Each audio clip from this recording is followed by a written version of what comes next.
नमस्कार दोस्तों, कैसे हैं आप सब। आज मैं आप सबके लिए एक और नई कहानी के साथ यहाँ पर आई हूँ। शिव महादेव दुष्टों का नाश करने वाले अलग अलग नामों से पुकारे जाते हैं, लेकिन अंततः सर्वोच्च शिव के ज्योतिर्लिंग हिंदुओं में अत्यंत अधिक पूजनीय हैं। ज्योतिर्लिंग एक ऐसा मंदिर है जहाँ ज्योतिर्लिंग के रूप में भगवान शिव की पूजा की जाती है। ज्योतिर्लिंग सर्वशक्तिमान का दीप्तमान चिन्ह प्रतीक है।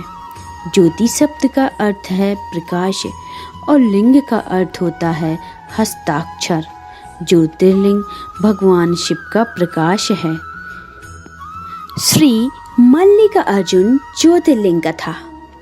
शिव पुराण के कोटि रुद्र संहिता में मल्लिकार्जुन के बारे में बताया गया है। मल्लिका का अर्थ माँ पार्वती से है और अर्जुन शिव जी को कहा जाता है। अगर हम इन दोनों शब्दों की संधि करते हैं तो यह मल्लिकार्जुन शब्द बनता है। मल्लिकार्जुन श्री द्वादश ज्योतिर्लिंग में से एक है। हैदराबाद से लगभग 230 किलोमीटर की दूरी पर श्रीशैल पर्वत पर श्री मल्लिकार्जुन नाम से जो ज्योतिर्लिंग स्थित है, उसे हिंदू धर्म के शिव पुराण में मल्लिकार्जुन ज्योतिर्लिंग का उल्लेख देखने को मिलता है।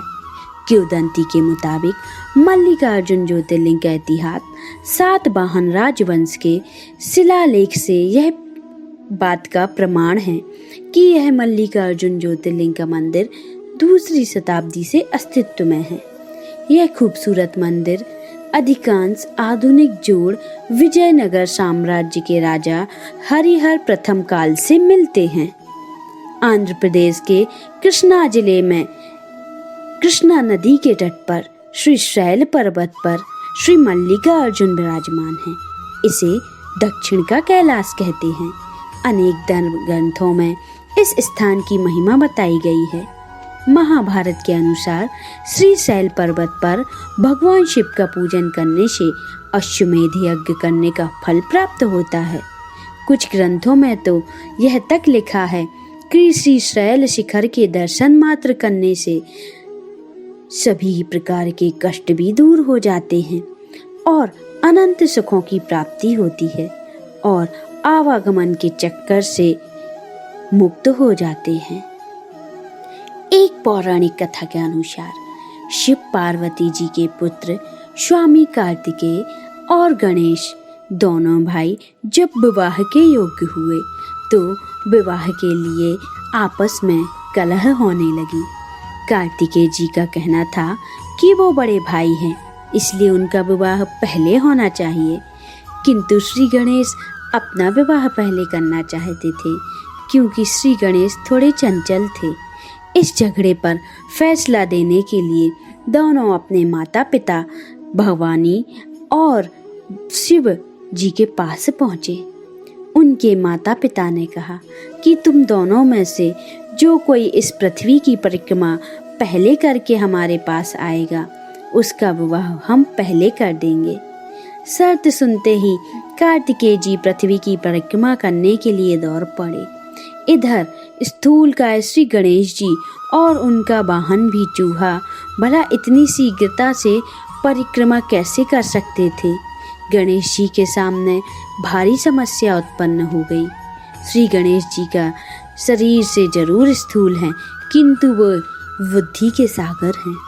उन्होंने सोचा कि अपने माता पिता जो कि श्री देवादेव महादेव आसन पर बैठे हुए हैं और माता पार्वती आसन पर बैठी हुई हैं, क्यों ना मैं इन दोनों का ही आसन पे बैठने के बाद परिक्रमा कर लूं। तो श्री गणेश जी ने अपने माता शिव और पार्वती दोनों की परिक्रमा स्टार्ट की और उनकी ही साथ परिक्रमा हो जाने के बाद श्री गणेश जी ने फिर विधि पूर्वक उनका पूजन किया। इस प्रकार श्री गणेश माता पिता की परिक्रमा करके पृथ्वी की परिक्रमा से प्राप्त होने वाले फल की प्राप्ति के अधिकारी बन गए उनकी चतुर बुद्धि को देखकर शिव और पार्वती दोनों बहुत प्रसन्न हुए और उन्होंने श्री गणेश का विवाह भी कर दिया। जिस समय स्वामी कार्तिकेय संपूर्ण पृथ्वी की परिक्रमा करके वापस आए, उस समय श्री गणेश जी का विवाह विश्व रूप प्रजापति की पुत्रियों रिद्धि और बुद्धि के साथ हो चुका था। इतना ही नहीं, श्री गणेश जी को उनकी सिद्धि नामक पत्नी से क्षेम तथा बुद्धि नामक पत्नी से लाभ, ये 2 पुत्र रत्न भी मिल चुके थे। भ्रमणशील और जगत का कल्याण करने वाले देवर्षि नारद ने स्वामी कार्तिकेय से यह सारा वृत्तांत कह सुनाया।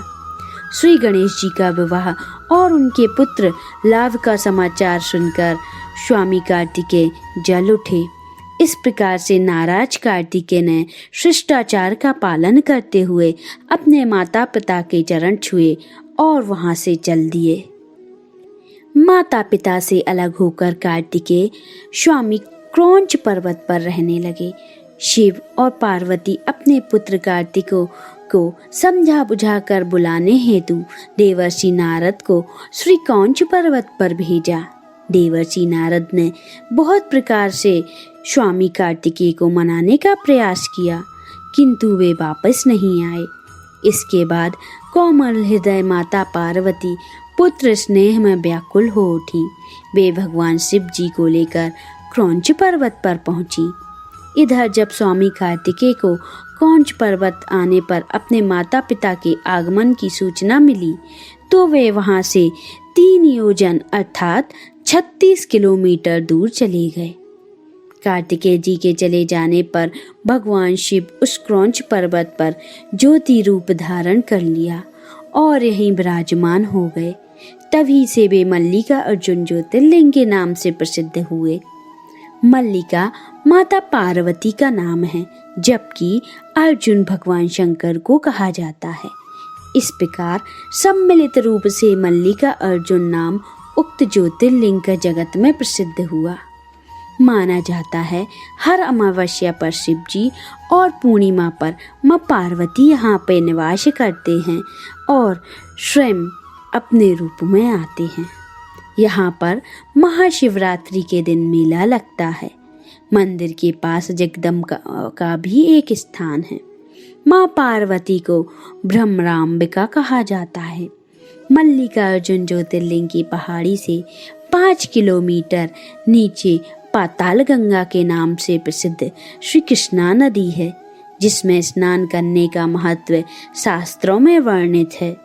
पुराणों के अनुसार मल्लिका अर्जुन ज्योतिर्लिंग में महादेव और माँ पार्वती की संयुक्त रूप से दिव्य ज्योति विद्यमान है।